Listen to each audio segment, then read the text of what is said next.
On a vu tout à l'heure, dans ce thème astral d'Amil, que le Soleil ici était en Taureau, l'ascendant et la Lune en Vierge. Les deux s'entendent très bien. On a vu que Jupiter était conjoint à l'ascendant, que la Lune est conjointe à Jupiter. On a vu qu'ici, il y avait une conjonction de Vénus et Mars dans le signe des Gémeaux, avec en face Pluton. Pluton, ici, se situe dans la maison 4, près du fond du ciel, c'est-à-dire la famille d'origine, les ancêtres, etc. Ici, cette conjonction Vénus-Mars se situe dans la maison 10, proche du milieu du ciel, c'est-à-dire le point vers lequel on va, la destinée, souvent la profession, mais ça peut être aussi l'activité ou le statut social vers lequel on va. Ici, cette opposition laisse penser que quelque chose dans les origines d'Amil ou dans sa famille d'origine risque de contrecarrer une histoire de sentiments. Peut-être quelque chose qui aura trait à son activité professionnelle. C'est possible ici. C'est ce que ça laisse ici supposer. Alors ici, c'est amusant de constater que le fond du ciel, donc les origines, tombe dans le signe du Sagittaire qui, entre autres valeurs, symbolise l'étranger ou ce qui vient d'un autre pays. Alors, le prénom d'Amil me laisse penser qu'il a dans ses ancêtres des origines étrangères. On retrouve cela ici.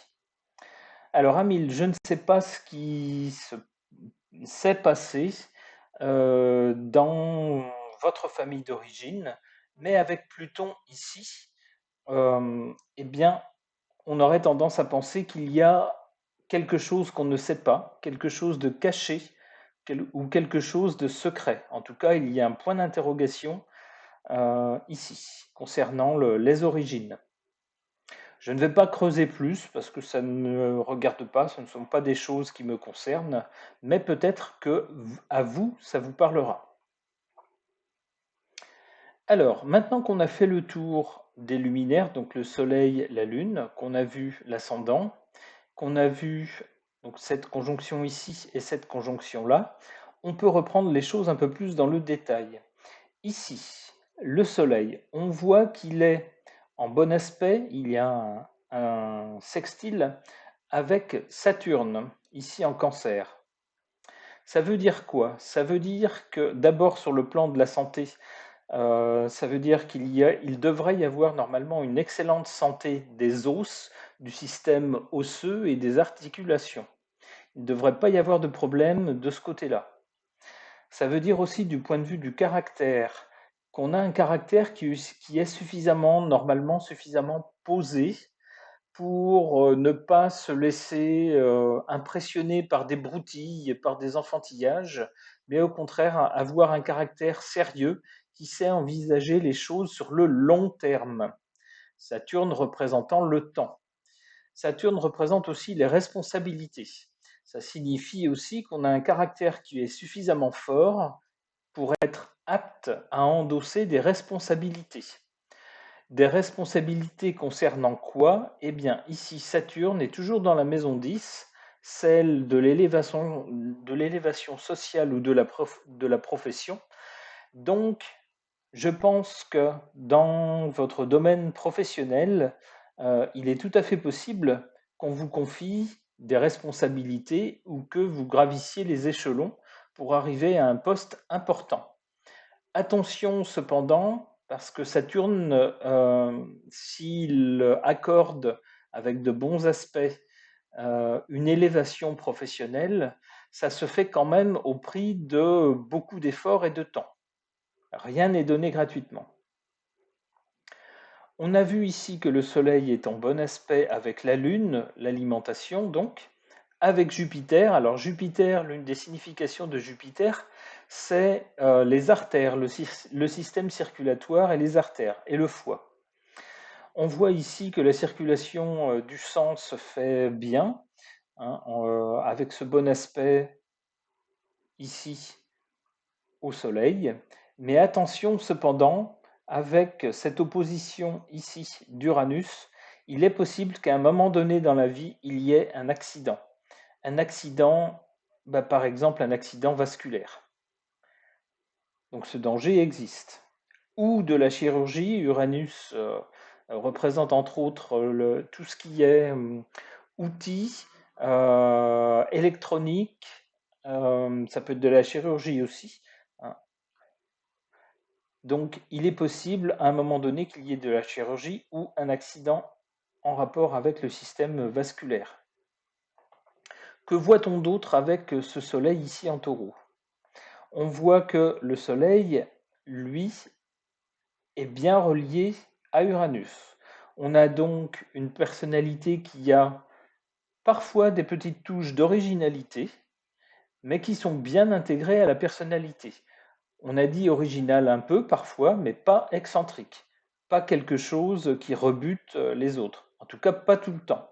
On voit ici quand même qu'il y a une tension entre le pôle très personnel, entre un pôle très personnel de la personnalité, et puis en face, l'intégration à la société et au groupe. Ce sont deux tendances qui ont du mal à se concilier. Alors, que voit-on d'autre dans ce thème? Eh bien, ici, on voit que le Soleil, en revanche, est mal relié, hein, on voit qu'il est en carré avec ce trait rouge à Neptune.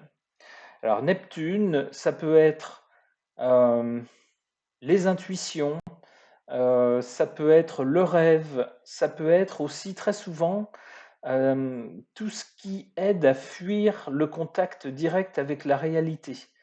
Par exemple, l'alcool, par exemple, les drogues, par exemple, les médicaments.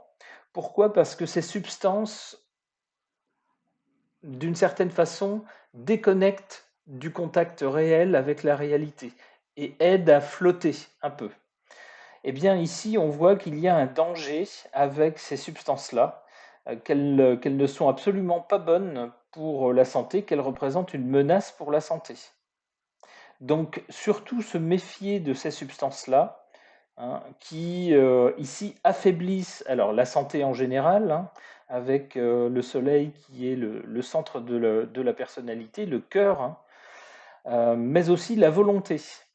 Le soleil représente la volonté. Ici, elle est affaiblie par Neptune. Neptune joue là où il se trouve le rôle un peu d'un dissolvant.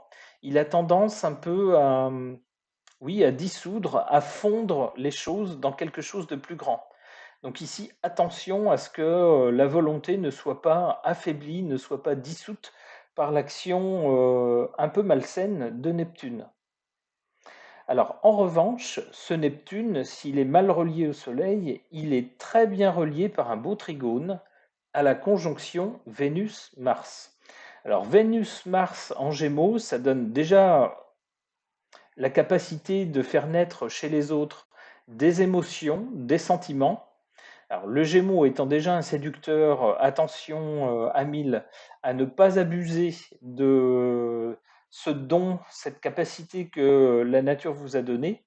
Surtout qu'ici, on voit que Vénus, hein, donc qui est les attractions, les répulsions, hein, ce qui nous plaît, ce qui nous déplaît, les sentiments aussi. Eh bien, cette planète est bien reliée à Neptune, qui, dans ce cas-là, joue le rôle d'un charme un peu particulier. Neptune, quand elle est bien reliée à Vénus, donne quelque chose qu'on a du mal à définir, mais qui fait qu'on est attiré par la personne, qu'on lui trouve, indépendamment de sa beauté ou indépendamment de sa classe sociale, on lui trouve quelque chose que les autres n'ont pas. C'est la définition même du charme. Une poésie, alors ça peut être parfois un silence, un regard perdu dans le vague, ça peut être un mot gentil, etc. Tout ça, c'est de l'ordre de Neptune et ça joue comme vraiment un charme profond en faveur d'Amil. Attention, Amil, à ne pas en jouer de façon inconsidérée. Mais en tout cas, c'est sûr qu'ici, on a quelqu'un avec beaucoup de charme et qui est capable de toucher les autres sentimentalement.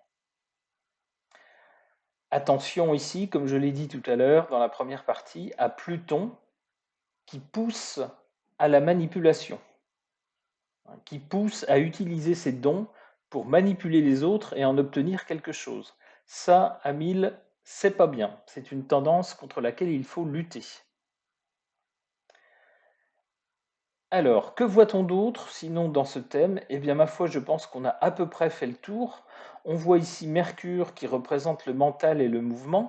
Occasionnellement, Mercure est à la fois le maître du milieu du ciel ici et le maître de l'ascendant, puisque les deux signes, Gémeaux ici et Vierge, ont tous les deux comme planète associée ici Mercure. Donc, il est intéressant de voir que à la fois le milieu de ciel et l'ascendant ont la même planète maîtresse qui se trouve ici en 8.